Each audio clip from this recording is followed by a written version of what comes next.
Um, Hello, I'm Ellen Silverman. I am on the Environmental Commission, but I'm also a Master Gardener in Ocean County and on the Speaker Bureau. This talk I'm going to give today is a PowerPoint on composting. It's one of a series of 4 that was developed by Rutgers. And this one is on composting. There's one on community gardens. I think the other one is how to clean and prepare food if you want to donate it. And there's one other which I think has to do with your pests and bacteria and other things that you may encounter in your vegetable garden. But this one was the first that they developed. This one was developed in 2016. And it is about compost. So, yeah. Yeah, fine.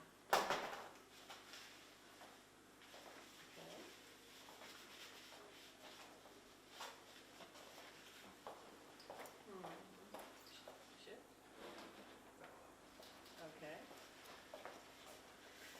Maybe if I knew what I was doing.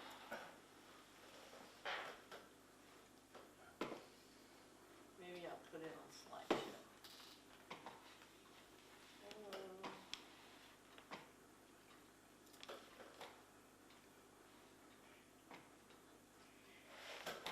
Clear from slide.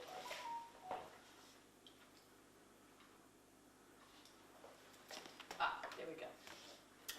Okay, so what is composting?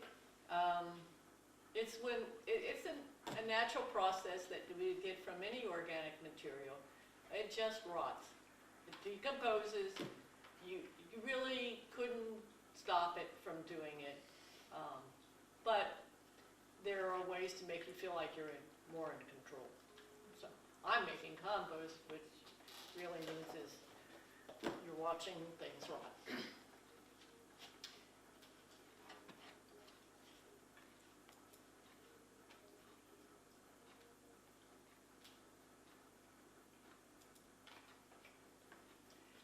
So what you would use in the composting materials, natural materials, like leaves, grass.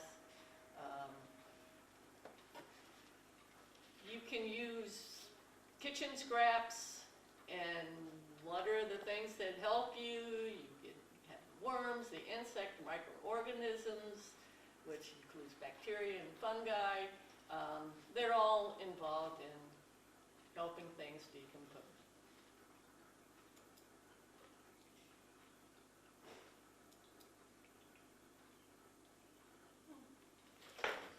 There we go. Okay, this one looks complicated, but I understand it's a very simplistic view of the soil food web. And so this gives you some of the denizens of the deep. You have your, when they talk about a tropic, it's your layers of this chain. And so you have the photosynthesis of the plants, and that's stored in the roots. Then you have different things that start to decompose it and feed on the roots and various things.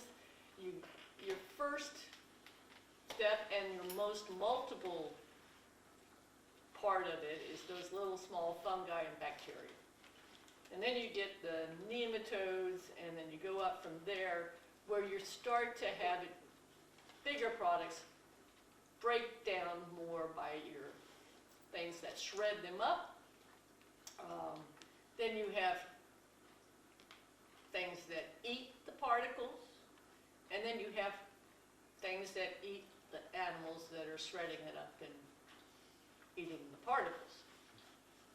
And then it goes on, and more things get eaten, and on up to your birds and animals. Okay, this part, they kind of do this as a call and response. So they ask, like, what do you think are the benefits of using compost?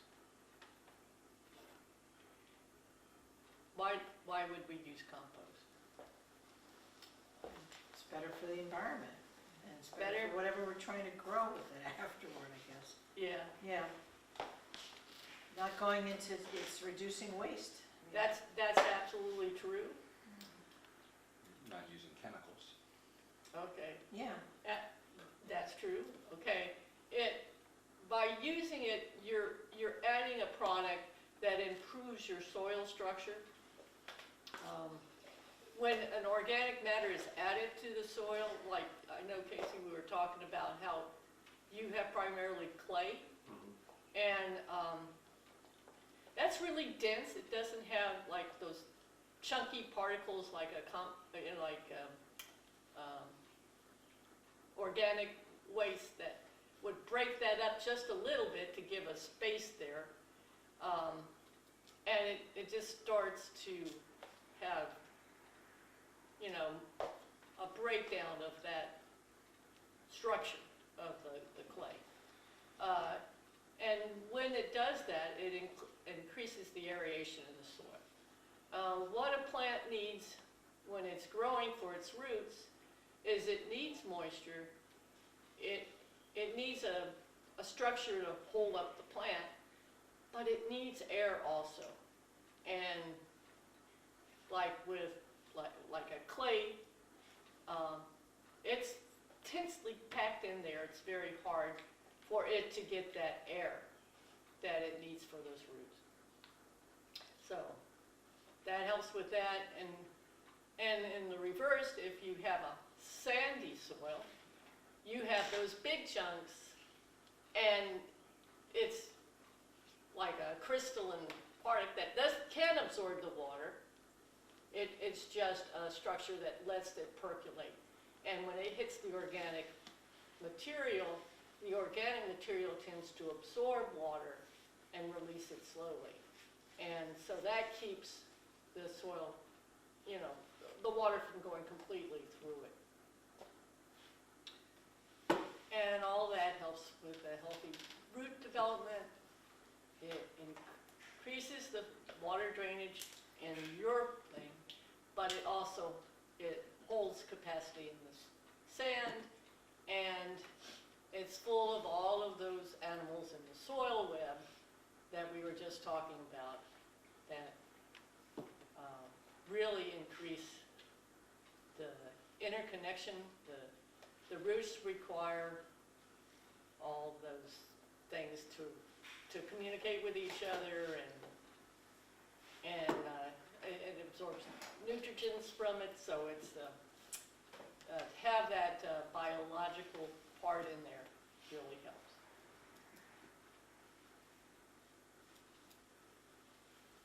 All right, come on.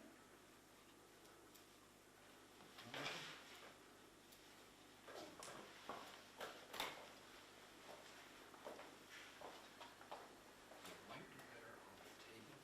Okay, let me try that. Okay, and then here are some of the benefits of it. Because you're packing in that stuff that's organic, it tends to be, it will control your soil acidity, but it helps bring it to a more neutral level. So if it's too acid, adding organic can bring it back into balance.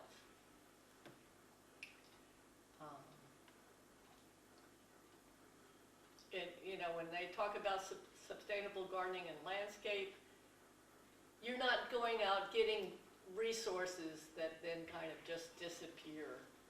You know, they're part of cycling, you know, the things that have come into your system, you're using up. You know, like your food scraps, they're not going to be thrown out. They're going to be then used in your soil, and the cycle goes around like this as opposed to in and out into your trash. It also has a tendency to absorb heavy metals, especially lead. And you're saving money because you're not needing as much soil amendments.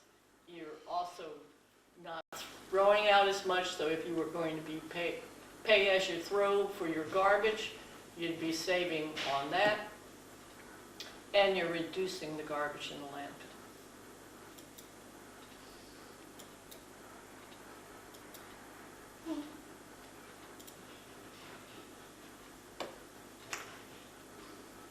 Okay, it's showing you that 30% of the waste stream is organics.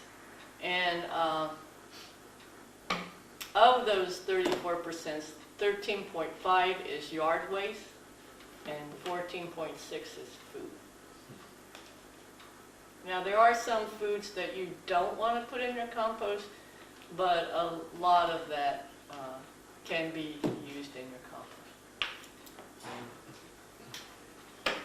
Okay, now they're getting down to how to make compost. So to do that, you need a nitrogen-rich product and you need a carbon-rich material. Okay, and just because they like to assign a color code, green is for nitrogen and brown is for your carbon-rich materials. So in the nitrogen-rich, you have your kitchen scraps. You can use paper towels, coffee grinds, eggshells, vegetables and fruit, fresh grass clippings, weeds. They specify don't use the seed heads, and if you got those, try to stick to non-invasives because a lot of those invasives go by runners, and you have to really cut it up small before you destroy the runner that they can't spread. I actually just try to throw those away. I won't tell you. Yeah. I'm just afraid if I put it in my compost, I'm just inviting trouble. So when I'm weeding, I usually just grass, stuff like that, or Yeah, yeah. actually I like dandelions, so I don't mind the dandelions, but because I eat them. But no, the other stuff I throw that out in the garden. I'm just afraid to get it popular. Yeah, me too. Huh? Me too. Yeah. Yeah, I don't like any weeds in the compost. And the other material is what they call brown material, carbon-rich. Keep in mind that this is really not necessarily the color of it, because some, like, you can have green leaves, but it's still carbon-rich, so you would call it brown even though it's green. Hay, shredded newspaper, wood shavings. One thing to remember with the wood shavings is you want to use just wood, not the, like... Yeah, not pressure treated. Right, nothing that was chemically treated. Yeah, not whatever this stuff is. Yeah. Shredded cardboard. And they recommend that you cut it up. If you want it to decompose fastest, then you're going to cut them up in small pieces. But if you're a lazy compost like me, they're lucky if they get into the compost bin. What's the difference between paper towels and newspaper? You and I are wondering the same things.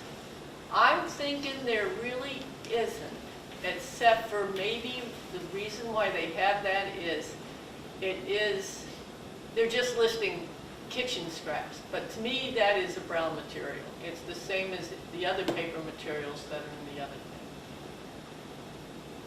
thing. Yeah.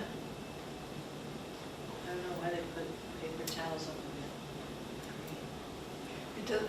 They don't specify whether it should be, whether the bleach towels should not be used, or does it matter? I think that we really got their full statement on paper towels on that slide. That's it. Yeah. I mean, what if you were cleaning up meat scraps and it's part of the things that you're not supposed to put in there?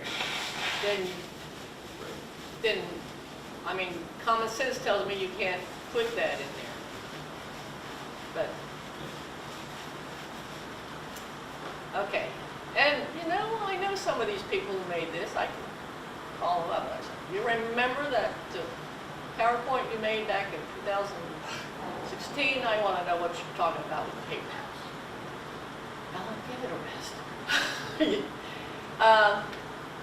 Okay, these items are not added, and generally they're not added for one or two reasons. You're either attracting animals to your compost pile because they've been alerted by the meat and oil and grease, and they just, you know, it smells so delectable that they need to dig in your pile to find it and eat it. Or animal feces, they could have a disease that can get into your soil, and you plant it next to your vegetables that may theoretically absorb it, and then you could, you know, have this disease. So, disease plants, you may spread that disease to other plants unintentionally. Seed heads, our home compost would never get hot enough to kill those weed seeds. So you want to avoid that. And fruit and vegetable seeds, how many of us end up with last year's tomatoes or pumpkins or watermelons? Oh, yeah. Now, yes, they're kind of, I always accept them as a wonderful gift, but it's not exactly what you were supposed to be doing when you were composting. Yeah. And We call them volunteers.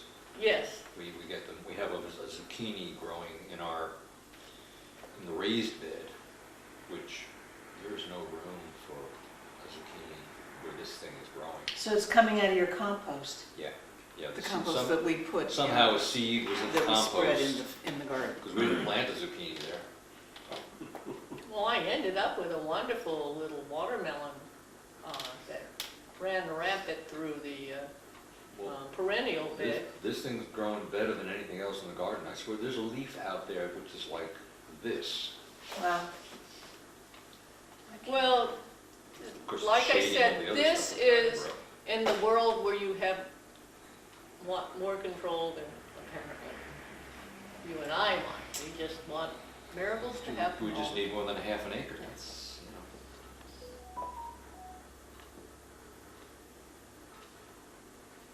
know. Okay, yeah, there's a note here about a commercial compacting operation. They can really get that heat up really far. And so they would be able to put things in that we couldn't because they could kill those pathogens that, you know.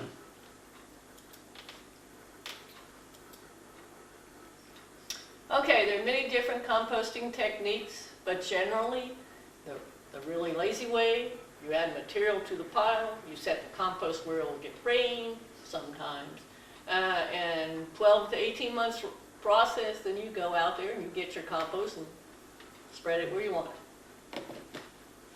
That's generally my method of doing things. So maybe 12 to 18 months just seems a little too long. You could go out there and with a little more work, like turn the pile a couple of times, make sure it has the right moisture. You get the results in 5 to 15 weeks. And that's great too. I never have enough compost. It would make sense that I would spend a little more time doing it so I could get it sooner, but I'm out there and I have so much to-do list that I never seem to get to the turn the compost action. I have a question. I get, I have the kitchen compost, but that's enough to do a couple of the small gardens. Yeah. I also go out to the garden place and I get a cubic yard, which they drop into my truck. For $30, they fill my truck of compost. Yeah. It's very different than my kitchen compost. And I'm not sure it's as effective, but I'm not sure. I mean, is there, do you know what the difference is? I'm sure it's not kitchen waste. It probably,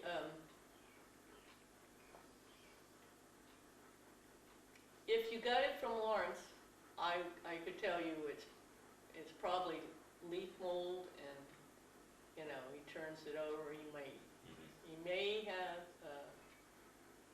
some, you know, like horse manure, you know, he gets the local things to do it.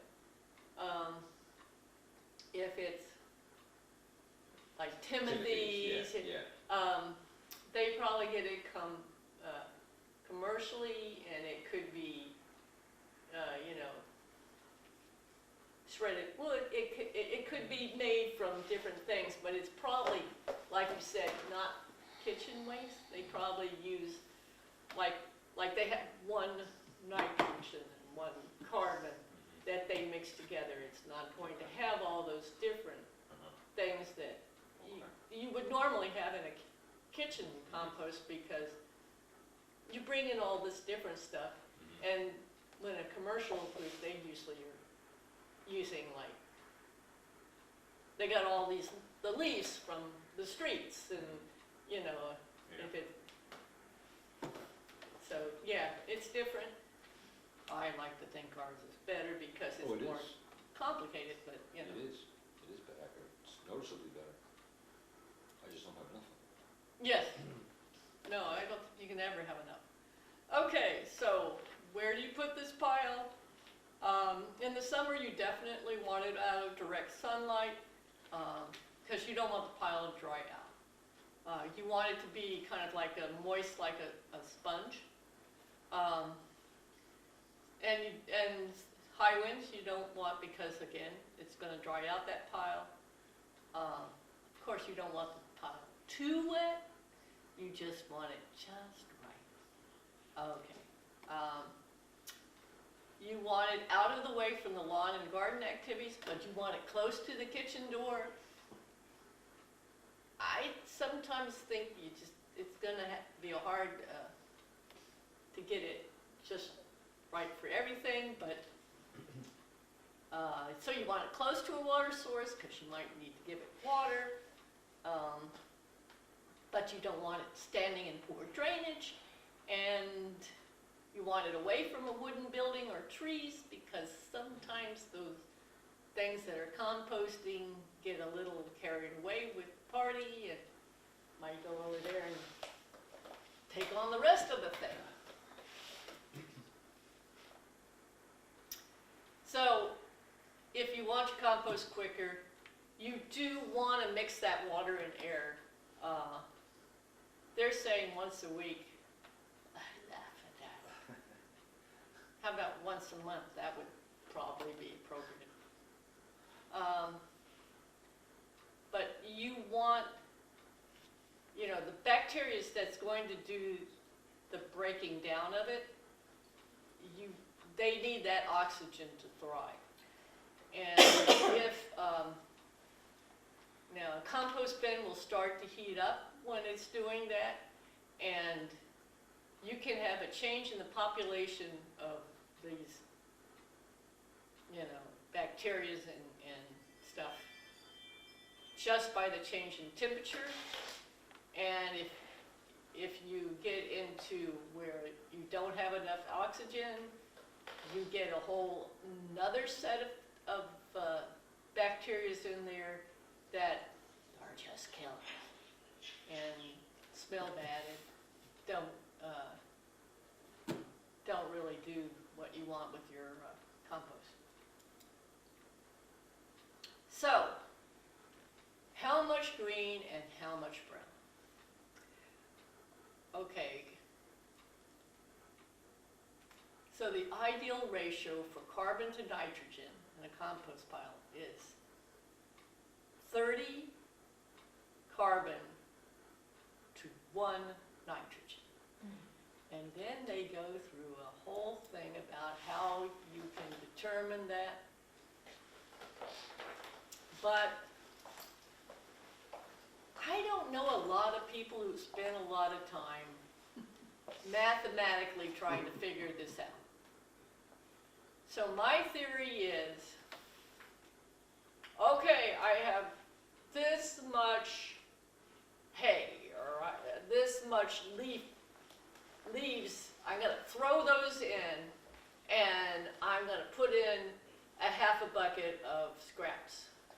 Okay, that looks about right. I'll put in more leaves and do that. When I go out with my bucket of kitchen scraps, then I'll throw on some, shredded newspaper, because both of those things are good for composting, and then if things don't look right, I'll add more newspaper, or things don't seem to be heating up more, I'll add more. But I'm not going to sit there and try to figure out mathematics thing. And I'll put the leaves in there, and then in the spring, I'll move that over, and I have just like the perfect spot to dig the hole for the tree or shrub or whatever.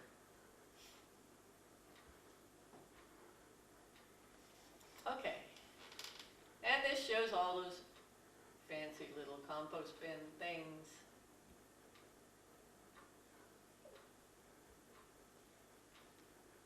I like the patios better. I mean, Yeah. it's like decorative, it's like I have Yeah. a compost bin on my patio. Yeah, I think that, It's like an advertisement for a tile company. yeah, that one that's on the patio, it's on the top, and it's on the patio thing. It looks like a big snail or something from this thing. Okay, here's, I like that one. That looks like Lincoln logs. That's kind of interesting. And then I do several of those little wire bin things.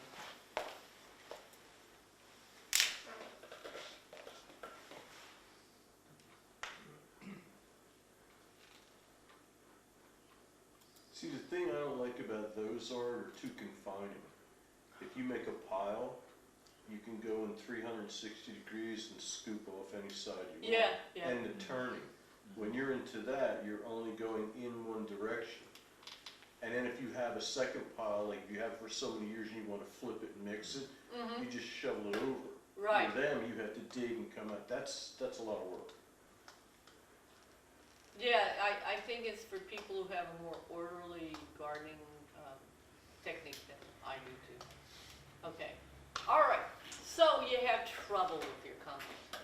Maybe you have rotten odor. That indicates that you might have too excessive moisture. Add more of the carbon there to absorb up some of that water, like newspaper or something. It smells like ammonia. That's when you have too much of the nitrogen. So again, add a high carbon material. If you're not getting the temperature you need, the pile may be too small, lack water, poor aeration, the weather's too cold.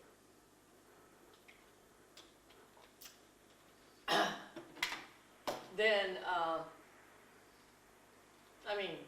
if your compost bin is frozen, it's probably not decomposing as fast as it would in July.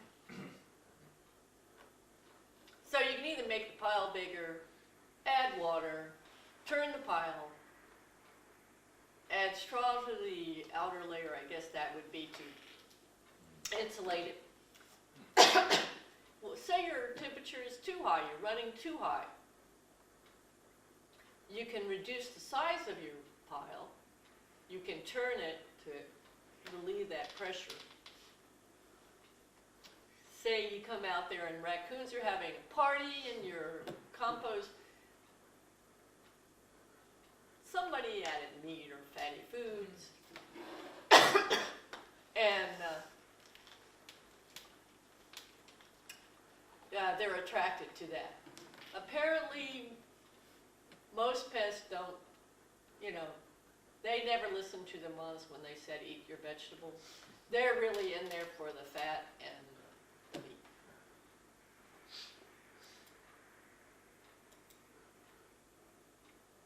Okay. Now, this is kind of directed, like who will manage the compost bin. If it is at your own house, you know who will manage the compost bin. But if you're at a community garden, that's when you start, you know, you're making sure that somebody's going to manage that. And that's kind of more in terms of like, you're a part of a community that's starting a community garden, and everybody agrees that there should be a compost bin. Well, make sure you know someone who's going to take care of that compost bin, or have a schedule where it will be maintained.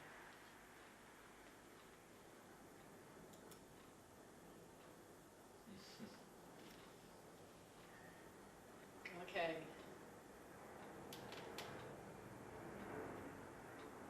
This is, again, mostly, like if you had a school community garden and they, you know, or a school garden, and everybody goes home for the summer, what happens to that compost bin? And if you have a commercial, you know, like our display area, someone started using the compost bin as a trash can, because we don't have trash cans out in our open, you know, spaces or in our parks. So they thought, oh, well, this is a plastic container, we'll just use this. And they put the bags from the, you know, the dog poop bags. So, you know, they're recommending, yeah, put signs up that said, this is not a garbage can. Of course, I think it's a desperate person who puts a dog poop can Or lazy. in somebody's compost bin. Even with the signage, they probably would still be the person who somehow missed that sign.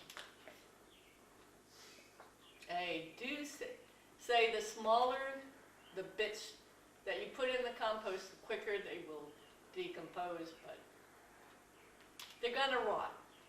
It just may take longer if you don't cut them up in little bits. Ah, there's a picture of a possible pest.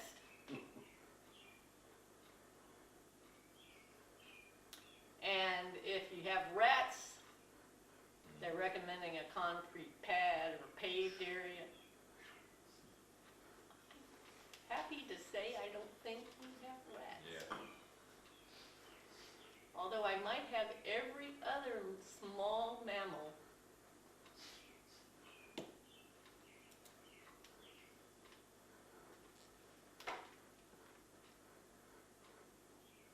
Okay. So you made compost and you have this wonderful stuff and you're not sure what to do with it. So if you apply a ½ inch of compost on the soil surface, you've done a favor for that area. And how much compost would you need for to till a compost into the top 6 inches of soil?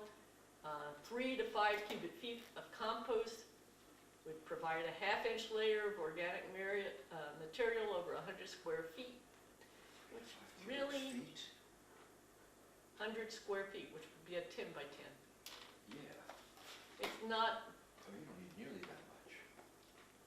Sorry. well, if you are going to do a ½ inch layer, Yeah. ½ inch layer. I was gonna say, is that a? Yeah, well, you know, my ½ inch at this time of night is larger than than it was in the morning. Yeah, Okay. but I think to get that, think of how much compost you would have to get to 3 cubic feet of compost, 3 to 5 cubic feet. Okay. And I Oh, I'm sorry, cubic feet, yeah. Yeah. Got it, I get a cubic yard. I would not till it in. I would just put it as like a mulch on top and let the soil things come up and eat it and pull it down, and it's just too valuable. I wouldn't use it that way. I mean, how do you guys use it? Well, if your soil is not the right consistency, then mixing that compost in helps aerate it and give it lightness and soil retention. And I'm not sure just spreading it on top would Yeah. happen so quickly. We usually do it before we plant and till it in. You know, at the end of when I'm getting ready to plant, and sometimes I'll grow a cover crop like rye or something Yeah, like that. yeah. And I'll till that under, and then I'll till compost in. Now see, maybe the last 3 or 4 years I've been really trying for a no-till field, because they really sort of convinced me with that preaching of like, if you're destroying the soil structure by digging into it, and so the recommendation is to really like just bring it down to the level. So like, if you do a cover crop, you have all those roots going in there, and they say, if you don't jerk that out, but you kill the top, then as the roots, decompose, they're actually leaving those channels there in the ground, giving that, a real good structure to the ground. Part of that, though, is after you develop it. Like, once I've made the soil in my beds, I don't dig it more further, because I didn't compact it. It's okay. So for me, at that point, I'm using the compost as a side dressing. When I was developing those beds, I did mix in a lot of organic material, but generally it's not finished compost, because that was just like too valuable. I used peat moss, or I used, something that is not as processed as that. But it's interesting to see how other people do it. How about you two, Casey? You have a small garden. Do you rototill it? Did you dig it? Oh, yeah. Yeah. Yeah, we rototilled it because it was just clay, just to break the soil up. Uh-huh. And then we actually used the compost for each planting, like the tomatoes and the peppers and all that. There's not a lot. And then, How big a hole did you make for each pepper, like? like a big size hole. Okay, okay. Because like I don't trust the ground because it gets so hard. Uh-huh.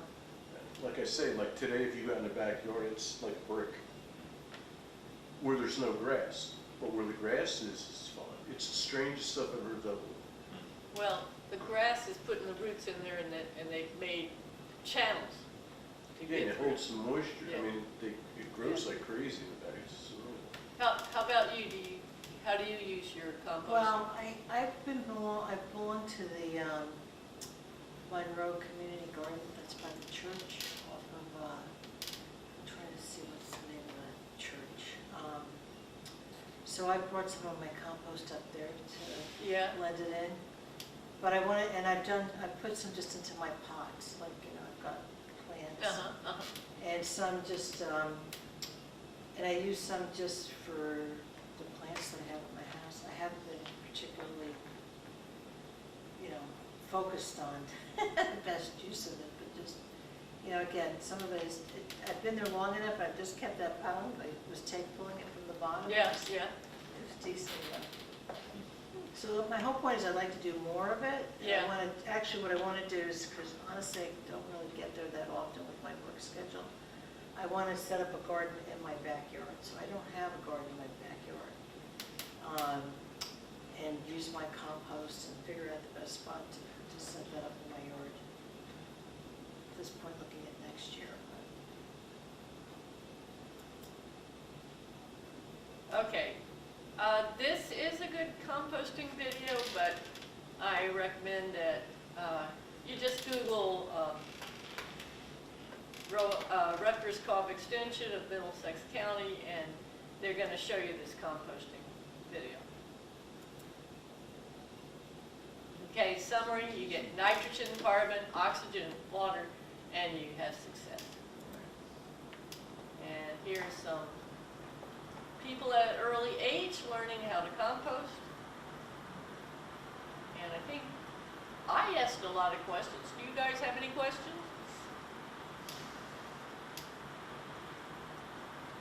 I asked them along the way.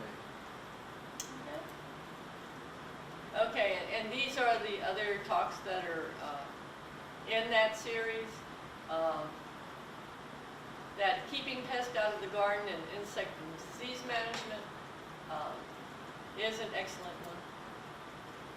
And these are the co-op extension agents that were involved in this talk, our PowerPoint presentation.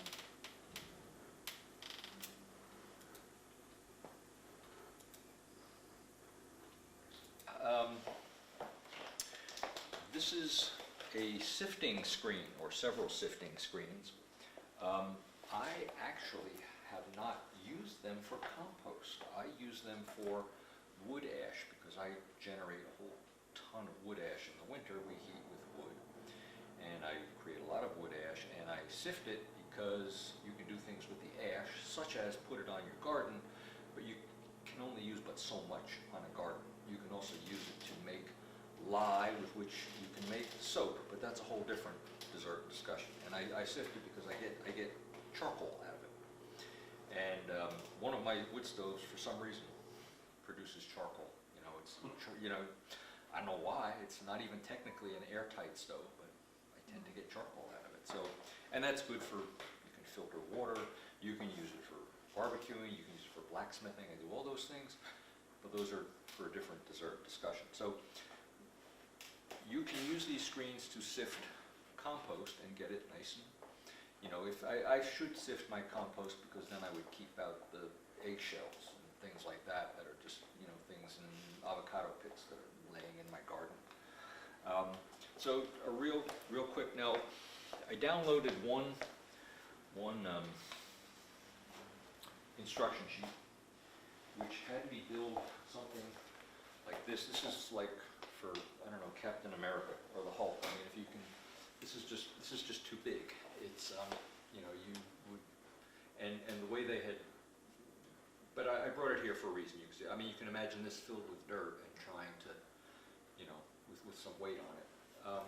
These are the ones. Are you supposed to hold that? Yeah. Well, I mean, yes.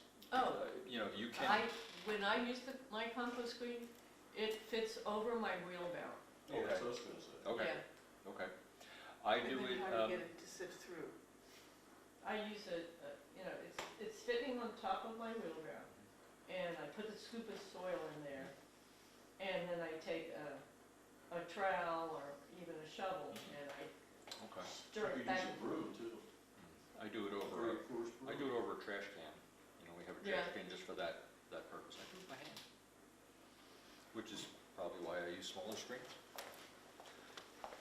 And you know, the basic. There's not that much, not a whole lot to understand here. You know, this is just, these are made from scrap wood. The screen itself tends to stabilize the wood and keep it from, you know, sort of pretzeling. But I generally put something in the corner to stiffen it up, either you know, an angle bracket, a wedge like that.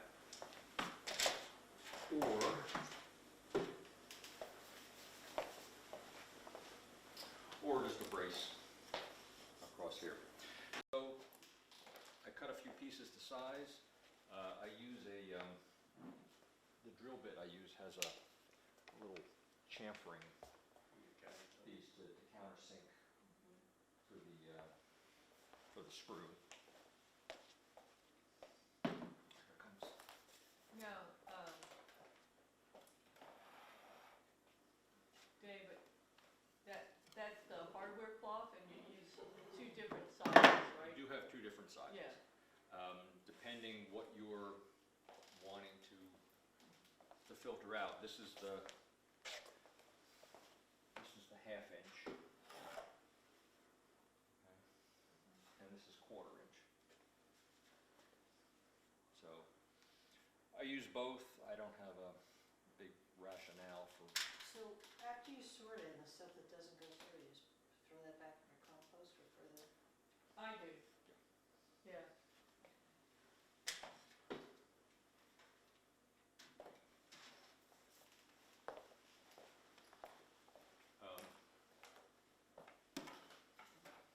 These, let's see, get myself set up those there. I built it, then I took it apart so that I wouldn't have to start drilling from scratch.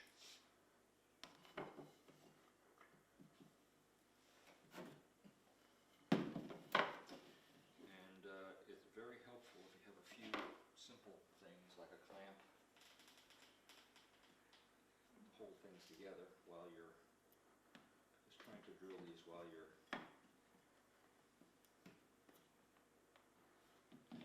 holding them with the other hand. Even trying to drill it like this is not the simplest thing.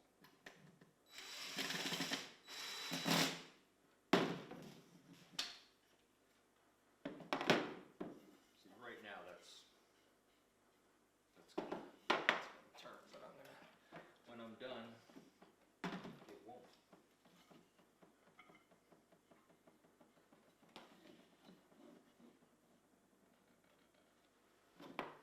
We were talking about electric tools before, and my whole life I used a drill that plugged in, but so much of my work is outside. It's so much more convenient to have battery-powered tools. The ones that plug in can be a little more powerful, but I don't really have a need that much. Separate topic, but you might know, because I was gonna get a sander, Mm-hmm. so I wanna sand a couple of pieces of furniture and some stuff around my house. Do you have any you seem very handy, so maybe you have any recommendation as to sand? I use a couple different kinds. Yeah, I would get. Yeah, I mean, I like battery operated. I don't do much with furniture. That's kind of fine work. So I don't exactly know what I would recommend for that. I have a small belt sander, which will, you can either use it by hand or it'll clamp to a table. It's probably a little gross for furniture. I use that for pieces of wood where that's running and you can just, kind of do it like that. I do have a hand sander. I don't know the answer for furniture. My neighbor across the street would know everything about that. He's a furniture maker. Oh,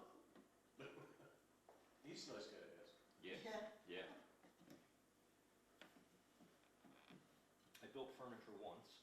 We had a project that when we redid one of our rooms, and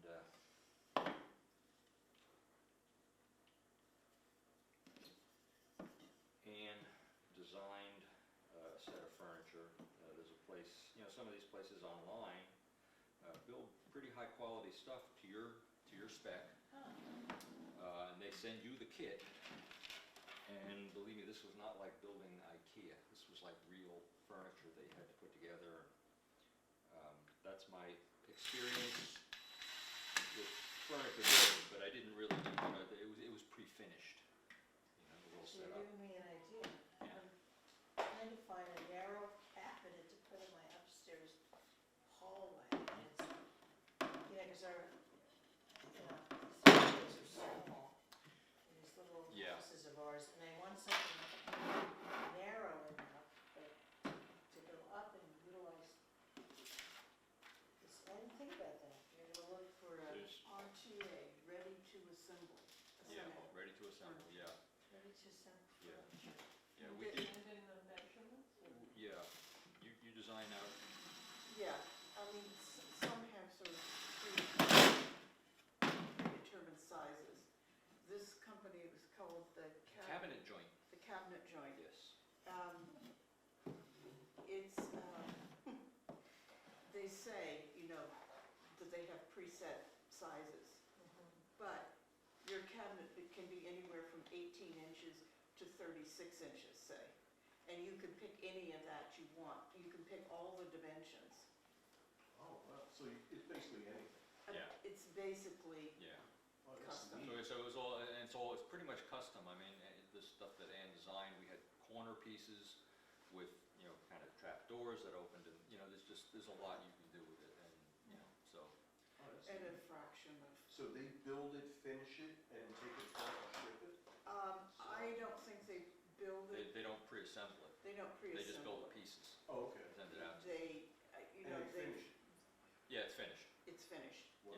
It's finished, but they haven't put anything together. But everything is Mhm. not dovetailed, but what's it called? Uh, They're channels that Yeah. one goes into. Mhm. yeah. And then you glue it and Yeah, you've got You've got to- not shims, Oh, the wooden pegs? yeah, Or the round dowels? yeah, those things, yeah, yeah. Oh, neat. And the yes, I did cabinet get, joint, they're really, so I got to buy a brad gun and some other things. Yeah, That Oh, was you got to nice. play new with it. tools. Oh, new tools, yes. Yeah, but it was That's really, always a plus. but it was really, it's very good, it's good, it's really good. And we built a whole corner, let me think, one, yeah, two sides, yeah. We took, in a Roosevelt house, the back bedrooms, we took out the closets between the bedrooms, made 2 rooms into one, and then had a big workspace built. So that's kind of how we built that. And that worked. We did a project once with California Closets, which was a small space.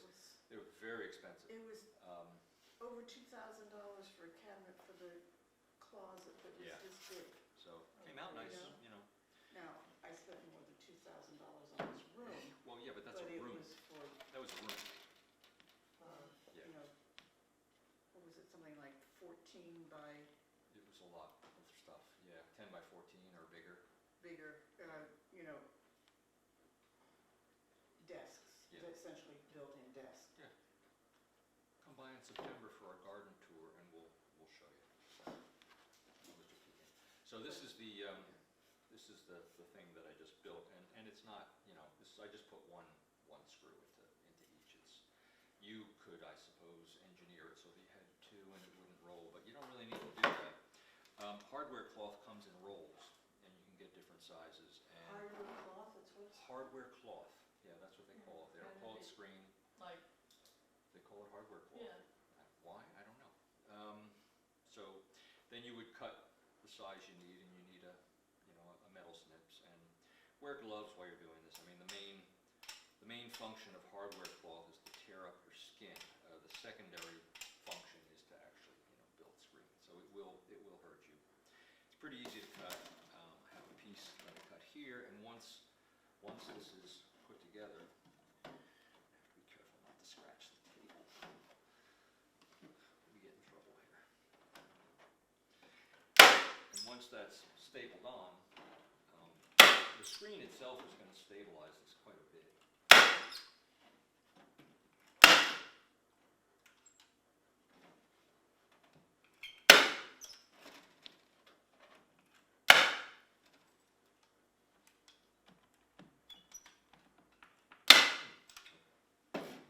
So right now that's probably usable as is, but I like it to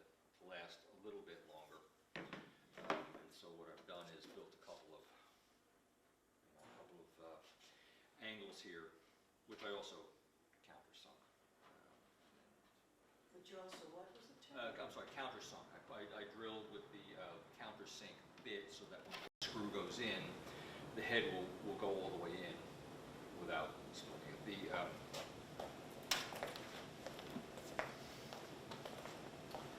The drill bit Okay, has a flared top, so that as you drill in, you're going to get a cool, hole that you're, yeah, when you're using a flathead screw, that'll sink in, it won't be Okay. sticking out, it won't split the wood when it goes in.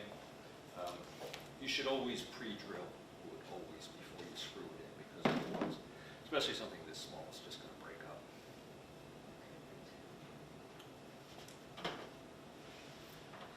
Now that I've said that, let's see if I can do it without breaking it up. Okay.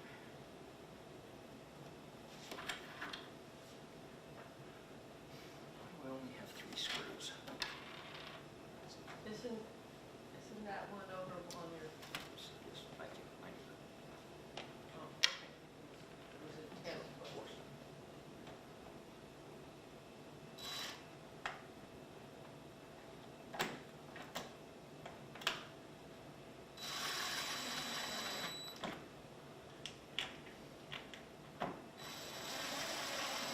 I think I made sure I used screws that wouldn't go through here. Imagine if we scratched these tables. I'd rather not. Or you'd be like the Three Stooges and just screw it all the way through to the Yeah, table. right. You can't Yes. lift it up. Yes. Actually, I like the Laurel and Hardy, the piano movers. That's, what was that called? It's called the music box.